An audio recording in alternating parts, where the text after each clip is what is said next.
Shri Saraswati inter college रिशिया Bahraich के online शिक्षण कार्यक्रम में आप सभी का स्वागत है। आज का आज का पाठ 12वीं कक्षा के छात्रों के लिए बनाया गया है, जो वाणिज्य वर्ग से संबंधित बही खाता एवं लेखा शास्त्र विषय से संबंधित है। और आज का प्रकरण है साझेदारों के त्याग अनुपात।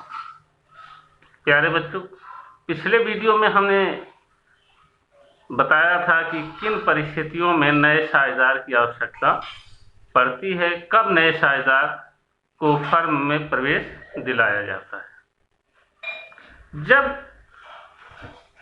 कोई नया व्यक्ति साझेदार के रूप में फर्म में प्रवेश करता है तो उसे फर्म के भावी लाभों में से एक अंश, एक हिस्सा अवश्य प्रदान किया जाता है, क्योंकि लाभ का विभाजन साझेदारी की एक अनिवार्य शर्त होती है। बिना लाभ में हिस्सा पाए कोई व्यक्ति फर्म में साझेदार नहीं कहला सकता है।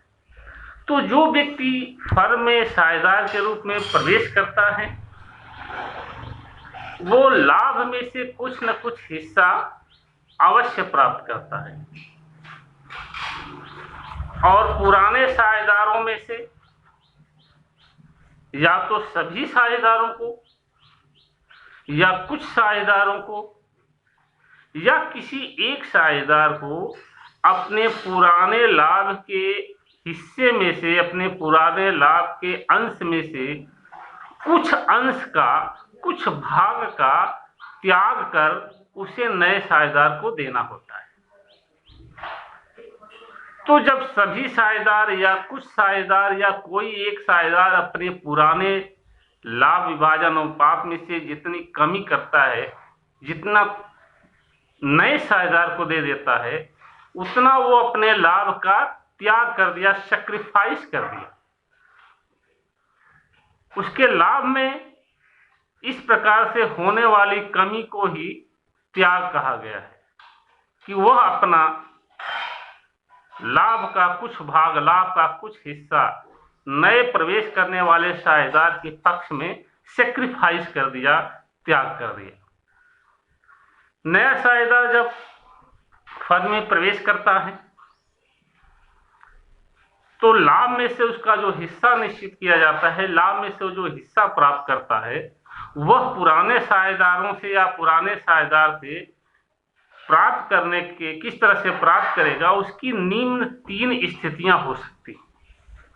पहली स्थिति तो ये हो सकती है कि जब सभी साझेदारों के पुराने लाभ विभाजन अनुपात भी दिया हो प्रश्न में, और नए साझेदार सहित सभी साझेदारों का नया लाभालाभ अनुपात भी दिया हो। तो ऐसी दशा में पुराने साझेदारों का त्याग निकालने के लिए हम उनके पुराने लाभालाभ अनुपात से, यानी पुराने लाभ में से जितने परसेंट, जितने हिस्से वे प्राप्त करते थे, उसमें से नए हिस्से को, नए लाभालाभ अनुपात को घटा देते। इस प्रकार प्रत्येक साझेदार का त्याग ज्ञात हो जाता है।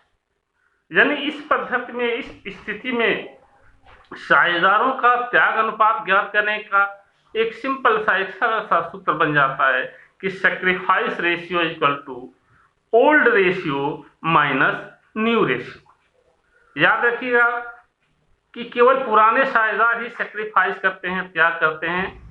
नया साझेदार तो गेन करता है, प्राप्त करता है।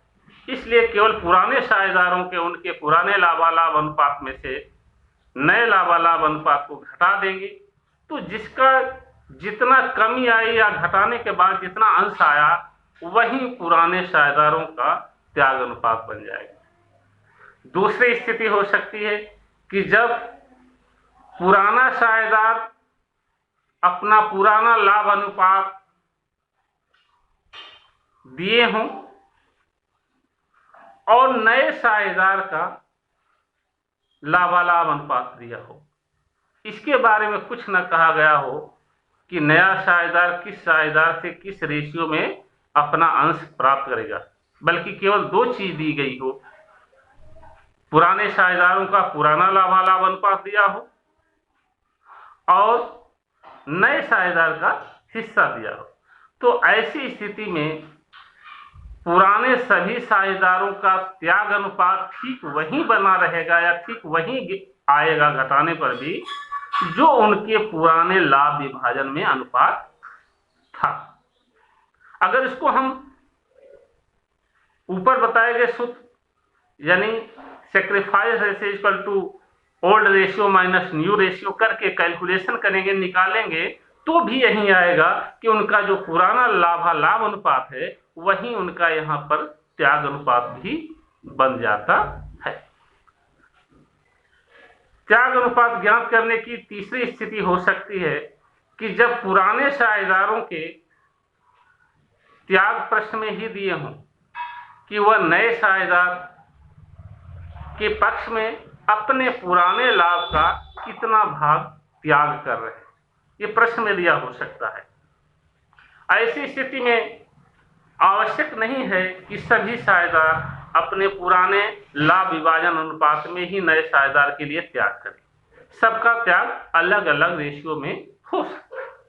तो ऐसी दशा में भी हम त्याग अनुपात ज्ञात करने के लिए हर साझेदार को देखें कि कौन साझेदार अपने लाभ का कितना भाग त्याग कर रहा है। तो ऐसी दशा में अगर भिन्न में उनके लाभ और त्याग दोनों दिए हैं कि अपने लाभ का, ध्यान दीजिए कि इस शब्द का प्रयोग होना चाहिए कि पुराने साझेदार अपने लाभ का कितना भाग त्याग कर रहा है। तो ऐसी दशा में किसी भी साझेदार का त्याग अनुपात ज्ञात करने के लिए उसके पुराने रेशियो में से, पुराने लाभालाभ अनुपात में से त्याग किए जाने वाले भाग से गुणा करते हैं। जैसे मान लीजिए कि किसी साझेदार का पुराना त्याग अनुपात 2/5 था और वह अपने लाभ का 1/7 भाग त्याग कर रहा है, तो उसका त्याग हो जाए अनुपात निकालने के लिए हम 2/5 गुणे 1/7 कर देंगे।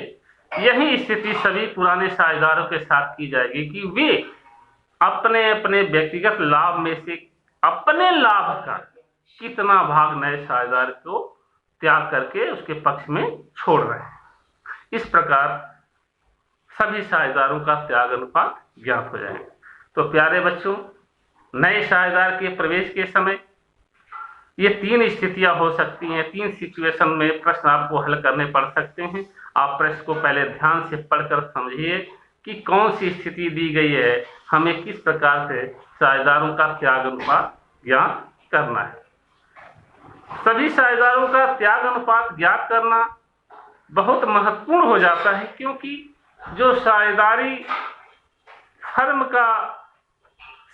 फर्म की ख्याति का मूल्यांकन या पुनर्मूल्यांकन किया जाएगा, उसमें नए साझेदार द्वारा जो ख्याति की राशि लाई जाएगी या नए साझेदार में का जो ख्याति में हिस्सा होगा, उसका समायोजन या उसको पुराने साझेदार इसी त्याग अनुपात में बांटते हैं। इसलिए प्रत्येक छात्र को साझेदारी फर्म में प्रवेश के समय साझेदारों का त्याग अनुपात ज्ञात करना अवश्य रूप से समझ लेना चाहिए, तभी आप सवालों को हल कर पाए। तो प्यारे बच्चों, आज हमने आपको बताया कि साझेदारों का त्याग अनुपात क्या है, किसी नए साझेदार के प्रवेश के समय पुराने साझेदारों का त्याग अनुपात किस प्रकार ज्ञात करेंगे और पुराने साझेदारों का त्याग अनुपात ज्ञात करना क्यों आवश्यक है। उम्मीद है कि आज का पाठ आपको समझ में आया होगा, और अगर इसके बारे में और भी जानकारी चाहिए तो आप निसंकोच हमारे व्हाट्सएप नंबर पर कॉल करके, मैसेज करके, फ़ोन करके हमसे पूछ सकते हैं। आपके समस्याओं का समुचित तरीके से निदान किया जाएगा। और अगर आज का वीडियो आपको अच्छा लगा हो तो इसे लाइक और शेयर करें और हमारे चैनल को सब्सक्राइब करें, ताकि अगली वीडियो आपको समय से मिलती रहे। धन्यवाद।